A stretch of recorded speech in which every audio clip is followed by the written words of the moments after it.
सत्संग क्या है? सत्संग एक शीतल फव्वारा है। वह फव्वारे हैं जो तपते मन को शांत करता है। मन में जलन है, मन में पीड़ा है, मन में द्वेष का भाव है, उसको भी शांत करने का काम सत्संग करता है। यदि कोई आदमी बदलता है तो सत्संग से बदलता है।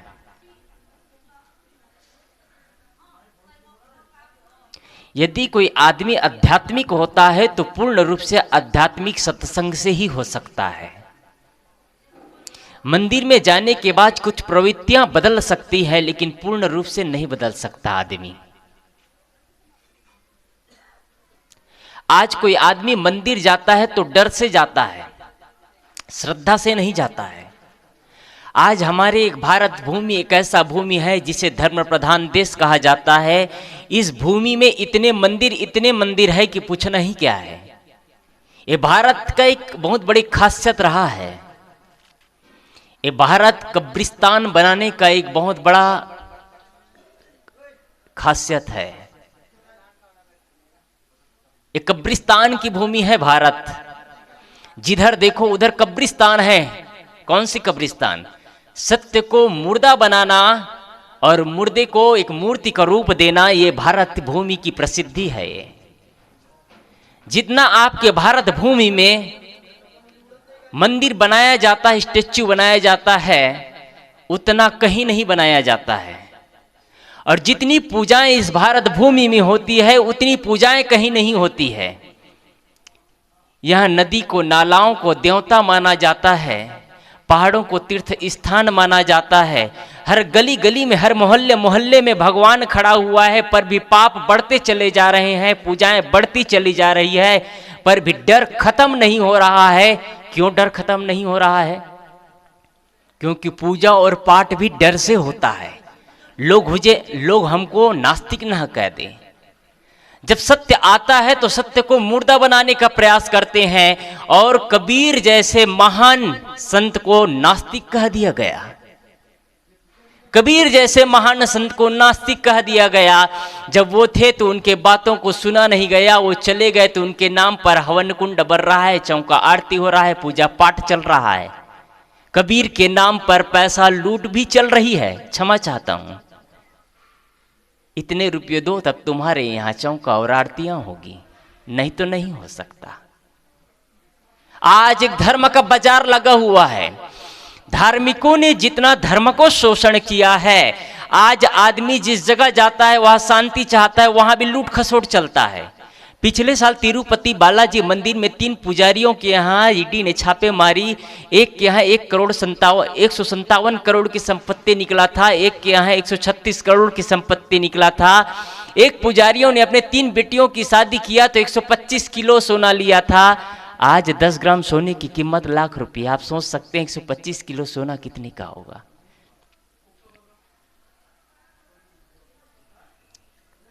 आज धार्मिकों ने ही धर्म को बर्बाद कर दिया, और धर्म से शांति अब नहीं मिल सकती। इसलिए धार्मिक होने से शांति नहीं मिल सकती। आज हर आदमी धार्मिक है। कौन है कहेंगे जो मैं अधार्मिक हूं? अपने आप में कोई कह सकता है मैं अधार्मिक हूं? हर आदमी धार्मिक है, लेकिन धार्मिक होने से, धार्मिकता का मुखौटा पहनने से कोई आदमी धार्मिक नहीं हो जाता। कोई आदमी पूजा और पाठ करने से धार्मिक नहीं हो जाता। धार्मिकता का लेबल लगा देने से कोई आदमी धार्मिक नहीं हो जाता। धार्मिकता का लेबल भी लगाता है, पूजा और पाठ भी करता है, लेकिन घूस नहीं छोड़ता, बेईमानी करना नहीं छोड़ता, दलाली नहीं छोड़ता, और घर परिवार में रहता है तो गाली गलौज नहीं छोड़ता, अपने भाई से भाई की संपत्ति हरना नहीं छोड़ता, अपने ही परिवार को निचोड़ना नहीं छोड़ता। वो आदमी कैसे धार्मिक हो सकता है? कैसे सनातनी हो सकता है? आज यही चल रहा है हर जगह में। धार्मिक होने से कोई आदमी को इसलिए शांति नहीं मिल रही है। यदि शांति चाहिए आपको तो आपको आध्यात्मिक होना पड़ेगा। धार्मिकता अलग चीज है, आध्यात्मिक अलग चीज है। धार्मिक व्यक्ति होना अलग बात है, आध्यात्मिक व्यक्ति होना अलग बात है। धार्मिक व्यक्ति का पहचान है, एक लेबल लगा लिया, श्वेत कपड़ा पहन लिया, काला वस्त्र धारण कर लिया, सन्यासी वस्त्र धारण कर लिया, गले में माला पहन लिया, मंदिर में जाकर के पूजा पाठ कर लिया, तीर्थ यात्रा कर लिया, तप कर लिया, हवन कुंड बिठा लिया, पूजा उपासना कर लिया, मंदिर बना लिया, ये धार्मिकता की पहचान है। लेकिन आध्यात्मिकता की पहचान नहीं है। आध्यात्मिक व्यक्ति छल नहीं कर सकता है, आध्यात्मिक व्यक्ति भाई के साथ विरोध नहीं कर सकता, आध्यात्मिक व्यक्ति अपने हिंसा नहीं कर सकता, आध्यात्मिक व्यक्ति के मुख से गाली और गलौज नहीं निकला, आध्यात्मिक व्यक्ति गुटखा बीड़ी सिगरेट तंबाकू का सेवन नहीं कर सकता। आज आपके पूरे क्षेत्र 22 गांव के लोग कितने पवित्र हैं, कितने पवित्र बचे हैं। कोई बिरला घर होगा जिस घर में गुटखा बीड़ी सिगरेट तंबाकू ना होता होगा, कोई बिरला घर बचा होगा। पर भी हम कह रहे हैं, हम सदगुरु श्री बुआ साहेब के अनुयायी कहां से अनुयायी रह गए हैं? बचा है कुछ? सब छीछा लेदर कर दिए हैं। परिवार नहीं रह गया है। आज परिवार घर होटल बनता चला जा रहा है। परिवार में एकता नहीं, परिवार में प्रेम नहीं, परिवार में सामंजस्य नहीं, परिवार में एक दूसरे के लिए आदर और सत्कार का भाव नहीं। आज हर घर होटल बनता चला जा रहा है। परिवार उसे कहते हैं जहां आपस में भाई और भाई, देरान जेठान एक साथ मिल करके गले मिलते हो। मनो रोज होली का त्योहार है और रात्रि को ऑफिस से, ड्यूटी से, खेत से, खलिहान से आने के बाद सभी के सभी एक साथ मिल करके एक दूसरे के सामने बैठ करके बड़ों का आदर सत्कार कर लिया जाता हो, दीप प्रज्वलित करके माता पिता के चरणों में मत्था टेक लिया जाता हो, आरती पूजा कर लिया जाता हो। मानो उस घर में रोज दीपावली का त्योहार है। इस घर को परिवार कहा जाता है। कितना घर बचा है? मंदिर में जाने से तो हर घर नहीं बचा है, सब घर मंदिर जाते हैं, अच्छी बात है। मंदिर जाना बुरी बात नहीं है, लेकिन बुरी बात तब ये हो जाती है, मंदिर जाना भी आपका डर से होता है, मंदिर जाना भी आपका कर्म कांड है, मंदिर जाना भी आपका लोगों को दिखाने के लिए, धार्मिक बनने के लिए हो गया है। मंदिर भी उसी लिए जाया जा रहा है। आप मनुष्य हैं और मनुष्यों में हिंदू परंपरा से है, और हिंदू परंपरा कहते हैं, हिंदू परंपरा के लोग कहते हैं हम सनातनी हैं। वेद पलट करके देखिएगा, आज के जितने देवी देवता है कुछ भी नहीं है, वेद में कुछ भी नहीं है। वेद पलटेंगे तो वेद में समझ में आएगा। एक खास बात आती है, मातृदेव, पितृदेव, आचार्य देव तथा अतिथि देवो भव। क्या आपके घर में देवताओं को माना जाता है? आज लाइन लग गए हैं, इतने देवता इतने देवता। एक जगह हम लोग गुजरात में गए थे, गुजरात गए थे गुरुदेव जी के साथ में। बहुत सारे घर में मंदिर बनाए थे और बहुत सारे देवी देवता को बैठा करके रखे थे। गुरुदेव जी ने पूछा, इतने देवी देवता क्यों?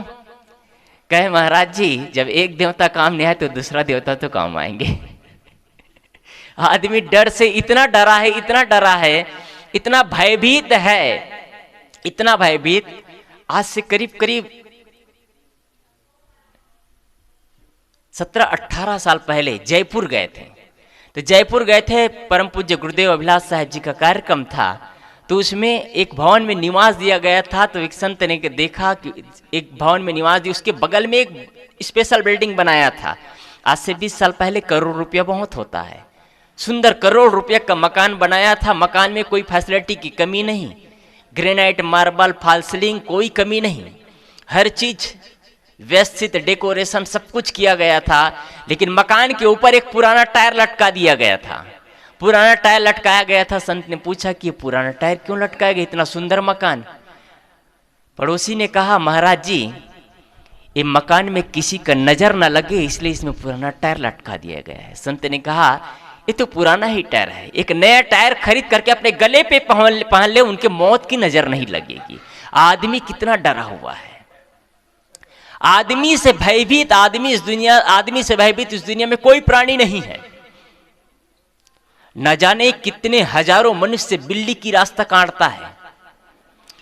बिल्ली रास्ता काटता है नहीं कह रहा हूं मैं, ना जाने कितने हजारों मनुष्य बिल्ली की रास्ता काटता है, लेकिन बिल्ली कभी नहीं डरता है, बिल्ली कभी नहीं डरता है। लेकिन आदमी के सामने रास्ता काट दे बिल्ली तो आदमी डर जाता है। आदमी के बुद्धि तो देखिए, बिल्ली के सामने एक चूहे को बिठा दो, एक मूर्ति है उसको बिठा दो, तो बिल्ली चूहे के बिल्ली के सामने एक मूर्ति, चूहे की मूर्ति बना करके बिठा दो तो मूर्ति चुप बैठे रह जाएगी बिल्ली, लेकिन मूर्ति को टच नहीं करेगी। आदमी के सामने मूर्ति बिठा दो तो उनके सामने नाक रगड़ेंगे, उनको नहलाएंगे, उनको उसमें मक्खन डालेंगे, उस पे घी डालेंगे। आदमी की बुद्धि तो देखिए, किसको बुद्धिमान कहेंगे? उस जानवर को कि आदमी को? उस बिल्ली को बुद्धिमान कहेंगे कि आदमी को बुद्धिमान कहेंगे? बिल्ली झपट्टा नहीं मारेगा, वो जानता है इसमें प्राण नहीं है, इसमें शक्ति नहीं है, इसमें एनर्जी नहीं है, उसको टच भी नहीं करेगा। लेकिन आदमी शुरुआत शून्य से करता है, एक मंदिर बनाने का, एक इमारत खड़ा कर देता है। जो कुछ नहीं कर सकता वो मंदिर बना ले, बस उनका व्यापार चलेगा। ये भारत की भूमि है, कब्रिस्तान बनाने की भूमि है ये। और ये खास करके आपका ये राजस्थान क्षेत्र है, राजस्थान में देवता बनाया जाता है, और जिसको देवता खरीदना हो खरीद लो। आज हर घर में मंदिर बनाया जाता है, आज हर घर में मंदिर बनाया जाता है। दुर्भाग्य की बात है, घर को मंदिर नहीं बनाया जाता है, घर में मंदिर बनाया जाता है। घर में मंदिर बना करके मूर्ति स्थापित किया जाता है, लेकिन घर को मंदिर बना करके घर में भगवान है उसकी पूजा नहीं किया जाता है। अच्छी बात है, कोई बुरी बात नहीं है कि मंदिर बनाना बुरी बात नहीं है, पूजा पाठ करना बुरी बात नहीं है, लेकिन उसके हिसाब से जीवन नहीं बदलता तब बुरा हो जाता है। श्री राम की पूजा कर रहे हैं, पूजा करते करते 20 साल बीत गया, 30 साल बीत गया, 40 साल बीत गया, लेकिन जीवन में कोई परिवर्तन नहीं। भाई के साथ 1 फीट जमीन के लिए लड़ रहे हैं। कौन सी पूजा चल रही है? ये क्या पूजा काम आएगा? श्री राम की पूजा कर रहे हैं, राम के जीवन आदर्श पे नहीं आया। चित्र की पूजा करते करते जीवन बीत जाता है। जब कोई बच्चा फर्स्ट क्लास में पढ़ाई करने जाता है, फर्स्ट क्लास में पढ़ाई करने जाता है तो देखिएगा KG1, KG2, first class, second class तक बच्चा पढ़ता है तो आ के सामने आम का चित्र बनाया जाता है, ई के सामने ईख गन्ना का चित्र बनाया जाता है। क्यों बनाया जाता है? क्योंकि बच्चे को अक्षर ज्ञान नहीं है। वो चित्र के माध्यम से, उनके चित्र के माध्यम से उनको अक्षर ज्ञान होगा, इसलिए चित्र के सामने उसके वर्ड को स्थापित किया जाता है और लिखा जाता है। जो वही बच्चा KG1, KG2 से फर्स्ट क्लास के बाद सेकंड थर्ड में जाया जाता है तो सेकंड और थर्ड क्लास की जो पुस्तकों को लिपि करता है उसमें से, अक्षरों में से उसके चित्र को हटा दिया जाता है। क्यों? क्योंकि इस बच्चे के लिए अब चित्र की जरूरत नहीं है, वो वर्ण को समझ सकता है। हम सब क्या कर रहे हैं? आज भी बच्चे बने हैं। पहले हमको भगवान की जरूरत थी, आज भी हम भगवान की पूजा कर रहे हैं। हम फर्स्ट KG1 और KG2 और फर्स्ट क्लास के बच्चे ही रह गए, चित्र से चरित्र तक के नहीं पहुंच पाए। बुद्ध की, कबीर की, महावीर की, ईसा की, मोहम्मद की, राम की, कृष्ण की पूजा करते करते जीवन बीत गए, लेकिन उनके चित्र से चरित्र की गाथाओं को नहीं सुन पाए, गाथाओं की चर्चा नहीं कर पाए, उनके चरित्र को जीवन में आचरित नहीं कर पाए। तो क्या रह गए हम? कॉलेज के स्टूडेंट बन पाएंगे?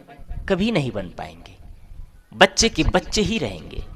आत्मीय सज्जनों, इसलिए मैं कहा ये भारत की भूमि है, सत्य को दफनाने का काम किया जाता है। कोई बोलता है उसको मौन किया जाता है, और मौन हो जाने के बाद उसी की स्टेच्यू बनाया जाता है, उसकी पूजा और आरती किया जाता है। ये भारत की भूमि है।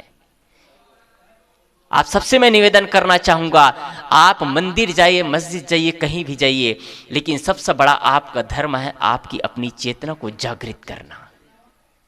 हम सोए हुए हैं, आज भी सोए हुए हैं। अटोनी साहब कह रहे थे मनुष्य जीवन का उद्देश्य क्या है? किसी के मन में प्रश्न हो तो पूछ सकते हैं। हजारों लोगों के मन में कोई प्रश्न ही नहीं उठते हैं। बस सत्संग हो रहा है, जाकर के बैठ गए, सुन लिए, जीवन के बारे में कोई प्रश्न ही नहीं है। बस मिलता है, 2 रोटियां खा लेते हैं, कुछ काम कर लेते हैं, कुछ इकट्ठा कर लेते हैं। जीवन के उद्देश्यों के बारे में कोई चर्चा ही नहीं है। जब तक आपके जीवन को उद्देश्यों के बारे में चर्चा नहीं होगी, तब तक आप जीवन का उत्थान नहीं कर सकते हैं। आप मनुष्य जीवन का उद्देश्य है, मात्र एक ही उद्देश्य है, 2-4 एकड़ जमीन से 10-12 एकड़ जमीन हो जाए, 2-4 बिल्डिंगे से 10-12 बिल्डिंगे हो जाए, 2-4-6 बच्चे हो जाए, परिवार बढ़ जाए, ये भी बुरा नहीं है, अच्छा है। लेकिन इतना उद्देश्य तक आदमी रुक जाता है। सबसे बड़ा मनुष्य का उद्देश्य है अत्यांतिक सुख की प्राप्ति। वह सुख अत्यांतिक, संधि विच्छेद करिए, अत्यांतिक वह सुख जो कभी नहीं छूटने वाला है। क्या उस सुख के लिए आप समय देते हैं? क्या उस अत्यांतिक सुख के लिए, उस परम निधान के लिए आपके पास समय है? दुर्भाग्य से हमको अपने लिए ही समय नहीं रह गया, माँ के लिए समय नहीं, पिता के लिए समय नहीं, बच्चे के लिए समय नहीं, अपने जीवन के लिए बेशकीमती जीवन को ही कंकड़ों में बटोरते रह गए। अच्छी बात है, कंकड़ बटोरना तो सीख गए, लेकिन कैसे खर्च करना ये भी नहीं जाने। आज गांव गांव में, गली गली में, मोहल्ले मोहल्ले में यज्ञ हवन कुंड में पैसा को बर्बाद कर दिया जाता है, पूजा पाठ में बर्बाद कर दिया जाता है। दुर्गा के पूजा करते हैं, दुर्गा का 16 श्रृंगार किया जाता है, उसमें पैसा को आप लुटा देते हैं। काश कभी वही 16 श्रृंगार कभी गरीब स्त्री को करके देखते। जो 16 श्रृंगार आप एक मूर्तियों को करते हैं, वही 16 श्रृंगार काश एक गरीब स्त्री को, गरीब बच्ची को करके देखते। वो जन्म से लेकर के मृत्यु तक कभी नहीं भूलती, इस माँ ने मुझे 16 श्रृंगार किया था, इस माँ ने मुझे 16 श्रृंगार किया था। जितने सोने चांदी आपने उस मंदिर में जाकर के चढ़ाए हैं, वही सोने चांदी से काश गरीब लोगों को कपड़े बांट देते तो उनका जीवन धन्य हो जाता। मंदिर में पूजा और पाठ करके धन संपत्ति चढ़ाने से किसी के जेब भरता है। आज मंदिर जेब भरने का काम बन गया है, एक व्यापार की जगह बन गया है। ये कटु सत्य है, कटु सत्य है। जितने जगह मंदिर बन रहे हैं, सब जगह पूजा पाठ चल रही है, पूजा पाठ पर चढ़ोतरी चलता चला जा रहा है। इसलिए कबीर पंथियों ने भी शुरू कर दिया पूजा पाठ। ये महंती गद्दी में ही ज्यादा पैसा है। सत्संग भजन प्रवचन आत्मा ज्ञानी बना देंगे लोगों को, तो फिर पूजा पाठ कहाँ चलेगा, फिर बेकार हो जाएगा। तो इसलिए पूजा पाठ शुरू कर दिया जाए। फिर पूजा पाठ किया जाता है, ताना बाना गुना जाता है, यहाँ इतना चढ़ाओ, यहाँ इतना चढ़ाओ, यहाँ इतना चढ़ाओ। जो ब्राह्मणों ने काम किया वही आज के मुख्य, आज के धार्मिक लोग काम करना शुरू कर दिए। जो काम ब्राह्मणों ने किया, ब्राह्मणों ने पहले क्या कहा कि तुम दलित लोग हो, तुम मंदिर में नहीं आ सकते। ब्राह्मणों ने दलितों को मंदिर में आने से रोक दिया, पहले की बात। लेकिन देखा कि दलित लोगों को हमने, पिछड़ा वर्ग को हमने मंदिर में आने से रोक दिया, ये तो गड़बड़ हो गया। लोगों के नहीं आने से चढ़ोतरी कम हो रही है। तब उन्होंने क्या किया, एक टाइटल बदल दिया, नहीं अब तुम आ सकते हो मंदिर में, मंदिर का पवित्रीकरण हो चुका है, मंदिर को सुरक्षित बांध दिया गया। अब मंदिर अछूत नहीं होगा तुम्हारे सीढ़ियों पे चढ़ने से। पहले अछूत हो जाता था, अब पूजा कम चढ़ना शुरू हुआ, तो उन्होंने कहा अब मंदिर अछूत नहीं होगा, उसको बांध दिया गया है। तुम अब मंदिर में आकर के पूजा पाठ कर सकते हो, अपने मने कामनाओं को मांग सकते हो, मने कामनाओं की पूरी कर सकते हो, चढ़ोतरी कर सकते हो। जितने ही तुम धन अर्जन करोगे, जितना ही भगवान को तुम लड्डू पेड़े में मिष्ठान चढ़ाओगे, उतनी ही तुम्हारी जल्दी मन की इच्छा पूरी होगी। ब्राह्मणों ने कहा, ब्राह्मणों ने कहा तुम घर में अपने लड़की के लिए लड़का तो देख सकते हो, लेकिन शादी नहीं कर सकते। शादी करेंगे, उसका मंत्र पढ़ेंगे, उसका उच्चारण हम करेंगे, तभी तुम्हारे घर में शुभ होगा, अन्यथा अशुभ होगा। घर तो बना सकते, लेकिन गृह प्रवेश तुम नहीं कर सकते, क्योंकि तुमको पता नहीं है किस विधि विधान से गृह प्रवेश करना है। तुम हमको नहीं बुला करके प्रवेश करोगे तो अशुभ हो जाएगा। मैं आपसे प्रश्न करना चाहता हूं, श्री राम को जब वनवास दिया गया तो कितने लोगों को पूछा गया? वो कहीं नहीं गया है, किसी गुरु के पास नहीं, किसी ब्राह्मण के पास, किसी ओझा बैघा के पास नहीं गए। वनवास दिया गया तो वनवास की ओर वानप्रस्थ के लिए चले गए। वो जब श्री राम का मुहूर्त शोधा गया, विवाह के मुहूर्त शोधा गया, तो 3 बड़े मूर्धन्य विद्वान ने शोधा था, छोटे मेटे वगैरह गिरे नहीं। बड़े बड़े मूर्धन्य विद्वान ने तीन मुद्दानों ने मुहूर्त निकाला था, और तीनों विद्वानों के मुहूर्त निकालने के बाद भी श्री राम जैसे महापुरुष पल भर भी सुख नहीं पाए। तो हम आप कौन खेत की मूली हैं? मुहूर्त निकालने से कोई फायदा नहीं। अभी 6 महीना पहले उत्तर प्रदेश में ब्राह्मणों ने कुछ किया है, ब्राह्मणों ने एक आयोजन किया और ब्राह्मणों ने आयोजन किया, उन्होंने कहा, अपने मुख से कहा कि मुहूर्त से कोई फायदा नहीं है। अभी 6 महीना पहले हुआ है, मुहूर्त से कोई फायदा नहीं है, कोई भी मुहूर्त में कोई भी शादी कर सकता है, मुहूर्त देखने की कोई जरूरत नहीं है। ये बात उनके आम सभा में हुई है, लेकिन लोगों ने कार्य करना बंद नहीं किया, क्योंकि वो तो वहां सभा में हुई, सभा की बात आम पब्लिक में कहने की जरूरत नहीं है। आम पब्लिक में वो बात कह देंगे तो हमको फिर पैसा नहीं मिलेगा, फिर पूजा पाठ नहीं होगा, इसलिए चल रहा है। इसलिए मुहूर्त से कोई लाभ नहीं है।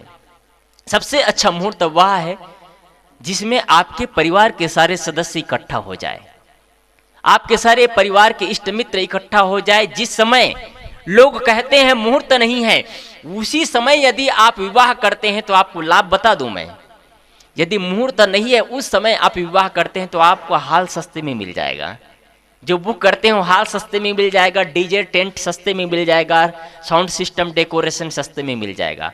और सौभाग्य ये होगा कि आपके सारे परिवार के लोग इकट्ठा होंगे, क्योंकि कोई मुहूर्त नहीं है उस समय। सबसे अच्छा मुहूर्त वही मुहूर्त होता है, सबसे बेस्ट मुहूर्त होता है जब ब्राह्मण कहता है कोई मुहूर्त अच्छा नहीं है, वो मुहूर्त अच्छा नहीं, वही मुहूर्त सबसे अच्छा होता है। मुहूर्त के चक्कर में मत पड़िए। जब आदमी जन्म लेता है तब मुहूर्त नहीं देखता, जब आदमी की मृत्यु नहीं होती तब मुहूर्त नहीं देखता, और जब अच्छा काम करना हो, जीवन को एक नई दिशा की ओर ले जाना हो, जीवन में उत्थान की काम करना हो, जीवन में यज्ञ हवन तर्पण करना हो, अपने जीवन के लिए अपने जीवन को आध्यात्मिक दिशाओं की ओर ले जाना हो, तब सत्संग के लिए, ज्ञान चर्चाओं के लिए मुहूर्त देखा जाता है। बैगा ओझा पंडित पादरी से पूछा जाता है, इसकी जरूरत नहीं है। मैंने अपनी बात शुरू किया था सत्संग से। सत्संग से ही आदमी बदलता है, मंदिर में जाकर के आदमी नहीं बदलता है। मंदिर में जाने वाला भी कुछ देर के लिए यज्ञ हवन तर्पण करता है तो पवित्र होता है, लेकिन पूर्ण रूप से नहीं बदल सकता। जब तक उनको सद्गुरु का ज्ञान न मिल जाए तब तक वो आदमी नहीं बदल सकता। जब आदमी मंदिर जाता है, आदमी की बुद्धि देखिए, और शायद मैं समझता हूं बहुत लोग मंदिर जाते हैं, अच्छी बात है। जब आदमी मंदिर जाता है तो ब्रह्म मुहूर्त में उठता है, ब्रह्म मुहूर्त में उठने के बाद स्नान करता है, बिना चप्पल पहने फ्रेश कपड़ा पहनता है। बीड़ी सिगरेट तंबाकू गुटखा अंडा मांस मछली शराब का सेवन करने वाला व्यक्ति भी जब मंदिर जाता है तो पूर्ण पवित्रता के साथ सब कुछ त्याग करके फ्रेश कपड़ा पहनता है, ब्रह्म मुहूर्त में स्नान करता है, बिना चप्पल के मंदिर के दरवाजे तक पहुंचता है और मंदिर में जाकर के पूजा पाठ करता है। किस मंदिर में?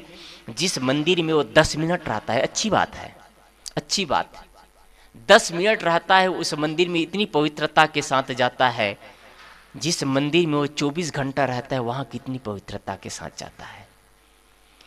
जिस मंदिर में आपका लालन पालन करने वाले पिता देख रहे हैं, जिस मंदिर में आपको प्यार देने वाली माँ देख रही है, जिस मंदिर में आपके प्यार के भरोसे जिंदा है आपके बच्चे वो देख रहे हैं, जिस मंदिर में आपके प्यार के मोहताज आपकी पत्नी देख रही है, जिस मंदिर में आपका 24 घंटा कटता है, जिस मंदिर में आपका बिस्तर से उठने से लेकर के दिन भर का कार्य और रात्रि सोने तक भी आपका समय पूरा उसी मंदिर में कटता है, उस मंदिर में आप कितनी पवित्रता के साथ जाते हैं।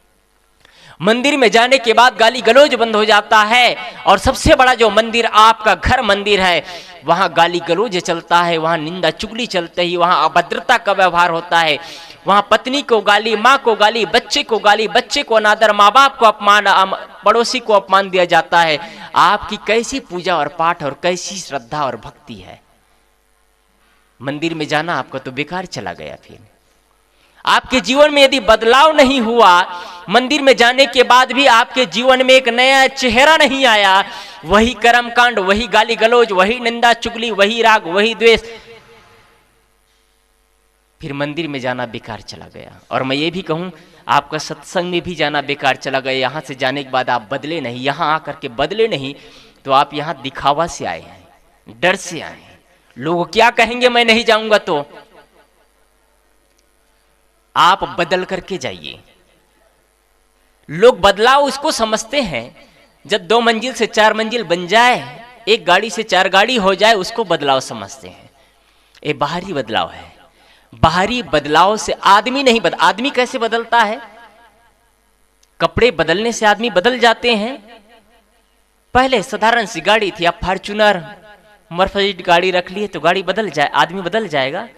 पहले सिंपल सा कीपैड मोबाइल था, एप्पल का मोबाइल रख लिया, आदमी बदल जाएगा। पहले एक छप्पर का मकान में रहता था, अब स्पेशल बंगले में रहता है, अब आदमी बदल जाएगा ना। पहले बासी चावल खाता था, कोई दे देता था उसको खाता था, अब मेवे मिष्ठान खाता है, अब तो बदल जाएगा आदमी। इन सारे चीज से आदमी नहीं बदलता है। इन सारे चीजों से व्यवस्था बदलती है, इन सारे चीजों से भौतिक चीज बदलता है, खान पान व्यवस्था आचार विचार कुछ बदल जाते हैं। लेकिन आदमी बदलता है यहां को बदलने से, मतलब अंतःकरण को बदलने से। क्या अंतःकरण के लिए काम किया है? मैंने बीच में कहा मनुष्य जीवन का एक ही उद्देश्य है, अत्यांतिक सुख की प्राप्ति। क्या उस सुख के लिए हमारे पास समय है? हमने अत्यांतिक सुख के लिए समय ही नहीं दिया। अत्यांतिक सुख के लिए हमने अपने अंदर एक जागृति, एक पिपासा, एक प्यास ही नहीं जगी हमारे अंदर, तो जीवन में सुख और शांति कैसे मिल पाएगी? जीवन में सुख और शांति चाहिए तो विचारों को सुनिए, जीवन को बदलिए। मेरा समय पूरा हुआ, अपनी वाणी को विराम। बोलिए सद्गुरुदेव।